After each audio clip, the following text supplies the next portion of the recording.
जसं पाहिलं की तुम्ही मागे एक तर आम्ही पाठपुरावा करत होतो की लाल चौकी स्मशानभूमी तोडली, त्यानंतर लगेच 2-3 महिन्यानंतर बैलबाजार इथे स्मशानभूमीचं काम चालू केलं.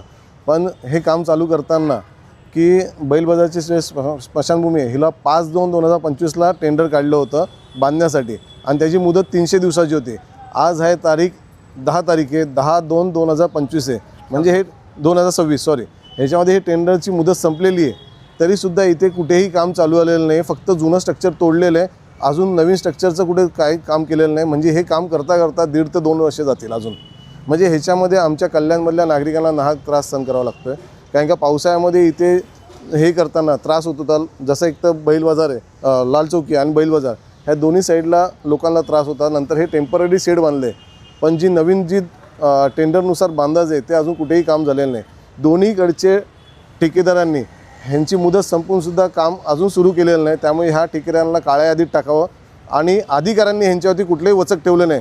त्यामुळे अधिकाऱ्यांना निलंबित करावं हीच आमची प्रामुख्याने मागणी आहे. त्याकरता आम्ही आयुक्तांना काल पत्र दिले. लवकरच आम्ही महापौर मॅडम ज्या बसल्या आहेत त्यांना देखील भेट घेणार आहोत. एकंदर पाहिलं तर थोडं माहिती घेतलं असं कळलं की फक्त हे स्ट्रक्चर बांधणारे, स्मशानभूमी बांधणारे, ह्याच्यामध्ये नवीन अशी टेक्नॉलॉजीनुसार काही केलेलं नाही आहे.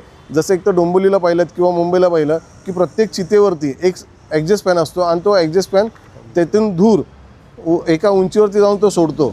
अशा पद्धतीने ती इकडे व्हायला पाहिजे, तसं त्या टेंडरमध्ये दिसत नाही. त्या पद्धतीने काम झालं तर त्या धुराचा त्रास आजूबाजूच्या वस्तीला होणार नाही.